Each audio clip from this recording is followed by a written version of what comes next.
Welcome to you friends. Step 4 special. In this video we will discuss paper 4 unit 2.1 fundamental elements of inclusive school. Friends, ये video आपके लिए किसी प्रकार से education में helpful और सहयोगी रही हैं तो please like and subscribe and share with your friends. Thank you. Unit 2.1 fundamental elements of inclusive school. यहाँ पर बताया गया है कि जो फंडामेंटल एलिमेंट्स हैं इंक्लूसिव स्कूल के वो यहाँ पर डिस्कस करेंगे. आइए जानते हैं. किसी भी विद्यालय के निर्माण का मूल उद्देश्य यह सुनिश्चित करना होता है कि सभी बच्चे अपनी आवश्यकताओं के अनुसार क्वालिटी एजुकेशन प्राप्त कर सके. अब जो भी स्कूल बनाए जाते हैं उन सब का एक ही उद्देश्य होता है कि बच्चों को अच्छी शिक्षा प्रदान की जा सके. ये यहाँ पर बताया गया है. आगे दिया गया है विद्यालय का निर्माण करते समय सिर्फ उसके बनावट फिजिकल स्ट्रक्चर पर ही नहीं बल्कि विद्यालय के मिशन विजन और एम पर भी विशेष ध्यान देना चाहिए. ये यहाँ पर बताया गया है कि विद्यालय बनाते समय उसके फिजिकली स्ट्रक्चर पर ही नहीं बल्कि उसके मिशन मतलब हम यहाँ पर बात कर रहे हैं कि सभी बच्चों के लिए शिक्षा की सुविधा मतलब उसको बनाते वक्त ही उसके बैरियर फ्री इन्वायरमेंट के बारे में विचार करने चाहिए. उसके विज़न के बारे में पता करना चाहिए कि ये किस तरीके से काम करेगा और किस तरीके से लंबे समय तक उपयोगी हो सकेगा. ये सब यहाँ पर बात बताई गई है.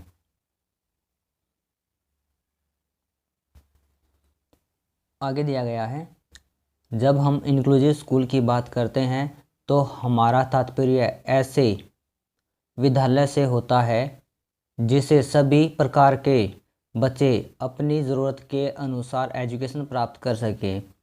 समावेशी विद्यालय का इंफ्रास्ट्रक्चर इस तरह से होना चाहिए कि सभी बच्चे विद्यालय के सभी कमरों lab laboratory classroom conference hall toilet को इजी एक्सेस कर सके. अब यहाँ पर बताया गया है कि जो इंफ्रास्ट्रक्चर है इंक्लूसिव स्कूल का कैसा होना चाहिए कि जिसमें सभी बच्चे हर क्लासरूम का लाइब्रेरी का हॉल का टॉयलेट्स का इजीली उपयोग कर सके. ये यहाँ पर बताया गया है. आगे दिया गया है इसमें इंक्लूसिव स्कूल की सबसे बड़ी विशेषता यह होनी चाहिए कि सभी बच्चे एक साथ सीख सकें. इसके लिए टीचर के टीचिंग मेथड्स TLMs करिकुलम में बच्चों की आवश्यकता के अनुसार अडेप्टेशन होनी चाहिए. अब यहाँ पर बताया गया है जो टीचिंग लर्निंग मटेरियल्स हैं उनमें और जो TLM है उसमें और जो पाठ्यक्रम है उसमें बच्चे की आवश्यकता के अनुसार परिवर्तन होना चाहिए या अनुकूलन होना चाहिए. आइए जानते हैं आगे. जब हम इंक्लूसिव स्कूल के फंडामेंटल एलिमेंट की बात करते हैं तो हमारा तात्पर्य उन सभी बातों से होता है जो कि एजुकेशन को आसान और इफ़ेक्टिव बनाए.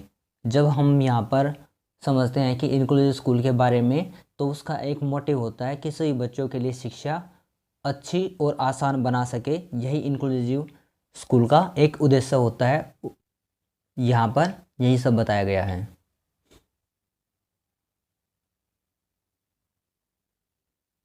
आगे दिया गया है जब हम इंक्लूसिव स्कूल के बेसिक एलिमेंट्स की बात करते हैं तो हमारा तात्पर्य फिजिकल साइकोलॉजिकल दोनों तरह के एलिमेंट्स से होता है.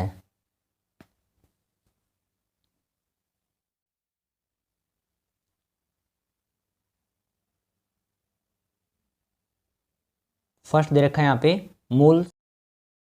इंक्लूसिव स्कूल में सभी प्रकार के बच्चों का वेलकम किया जाता है. इसलिए आवश्यकता है कि स्कूल में सभी मूलभूत आवश्यकता पूरी हो तथा स्कूल की संरचना इस तरह होनी चाहिए कि सभी बच्चे बिल्डिंग में घूम फिर सके. क्लासरूम खुला होना चाहिए और उसमें लाइट एंड एयर की पूरी व्यवस्था होनी चाहिए. साथ ही वेंटिलेशन के लिए खिड़कियां होनी चाहिए.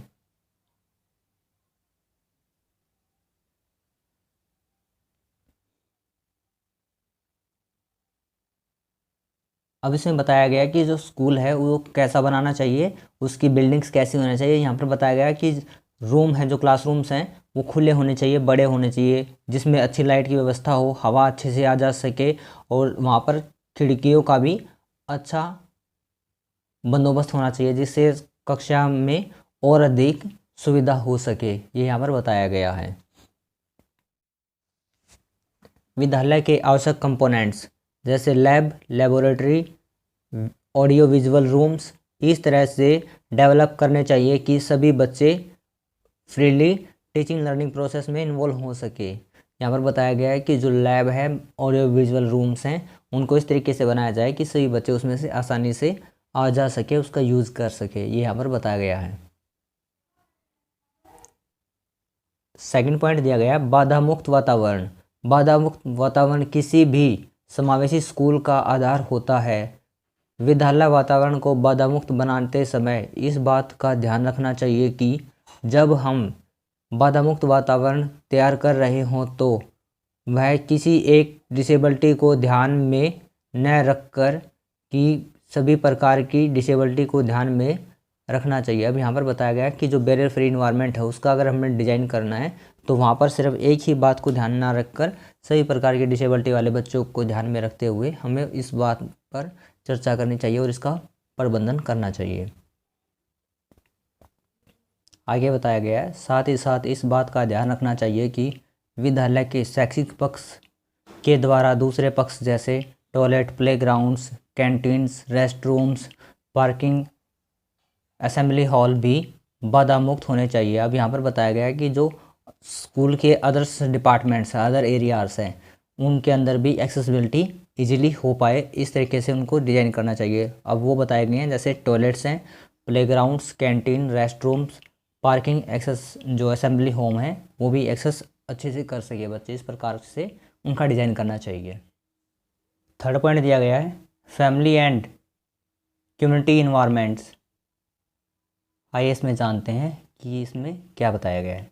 समावेशी विद्यालय को पूरी तरह से बच्चों के अनुरूप बनाया जा सके, इसके लिए यह आवश्यक है कि इस प्रक्रिया में फैमिली एंड कम्युनिटी को भी इन्वॉल्व किया जाए। साथ ही साथ फैमिली एंड कम्युनिटी को ऐसे बच्चों के अधिकार, उनके दायित्व के बारे में बताया जाए तथा लोगों की मानसिकता में परिवर्तन करने के लिए सोसाइटी को जागरूक किया जाए। अब यहाँ पर बताया गया है कि लोगों को और फैमिली को इन बच्चों की जो मैनेजमेंट है, इन्वॉल्वमेंट है, समावेशन है, उसमें शामिल किया जाए, उनको बताया जाए बच्चों के बारे में, ताकि उनके बारे में जो धारणाएं हैं लोगों की वो परिवर्तित हो सके, वो बदल सके, जिससे इंक्लूजन करने में सावधानी और सहयोग मिल सके। नेक्स्ट पॉइंट दिया गया है for supplementary aids and services. अब इसमें क्या है आइए जानते हैं। समावेशी शिक्षा बच्चों को उनकी शैक्षिक आवश्यकता के अनुसार शिक्षा देने की बात करता है, इसलिए यह आवश्यक है कि प्रत्येक स्कूल में उन समस्त सामग्रियों और उपलब्धता सुनिश्चित होनी चाहिए जो कि बच्चों की शिक्षा में सहायक हों। अब यहाँ पर बताया गया कि जो उनके लिए, बच्चों के लिए जो एड्स हैं, जो अदर मटेरियल्स हैं, वो सब के सब स्कूल में अवेलेबल होने चाहिए और उनका प्रबंधन अच्छे से होना चाहिए जो बच्चों की शिक्षा के लिए आवश्यक है। ये यहाँ पर बताया गया है।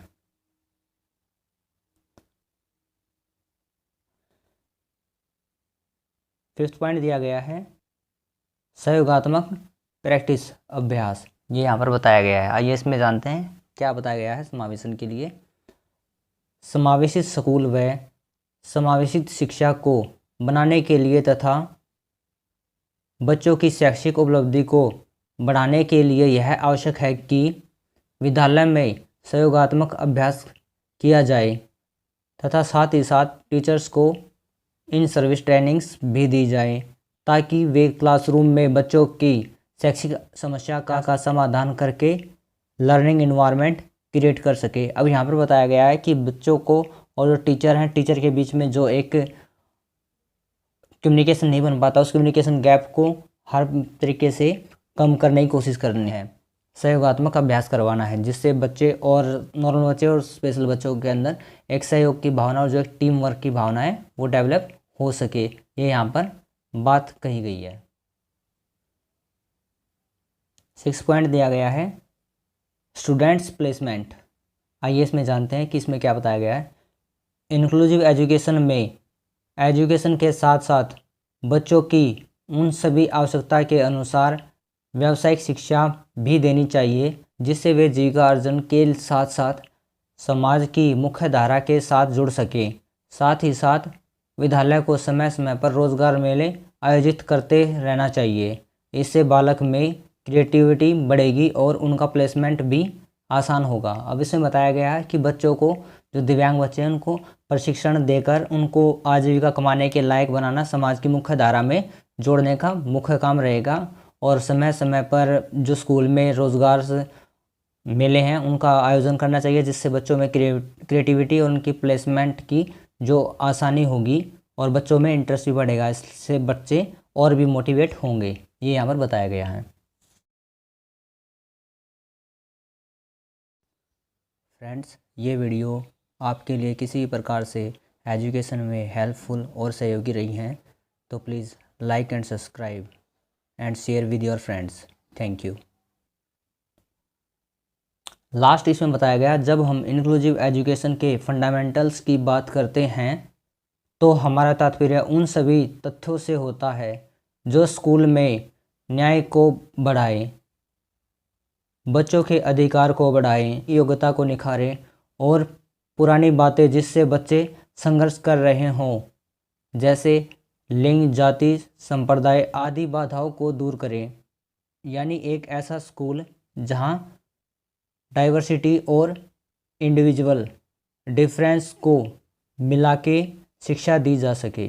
अब यहाँ पर बताया गया है कि एक ऐसा स्कूल तैयार करना कि जिसमें हर प्रकार की विभिन्नता को परे करके सही बच्चों को एक समान करके एक ही स्थान पर एक ही साथ शिक्षा दी जा सके और एक अच्छे समाज का निर्माण कर सके। यही जो इंक्लूसिव एजुकेशन है उसके फंडामेंटल्स की बात कही गई है, जो उसको लागू करने में और उसको सफल बनाने में सहयोगी हो सकते हैं।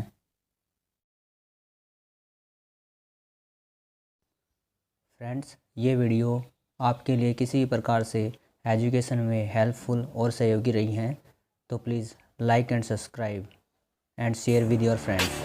Thank you.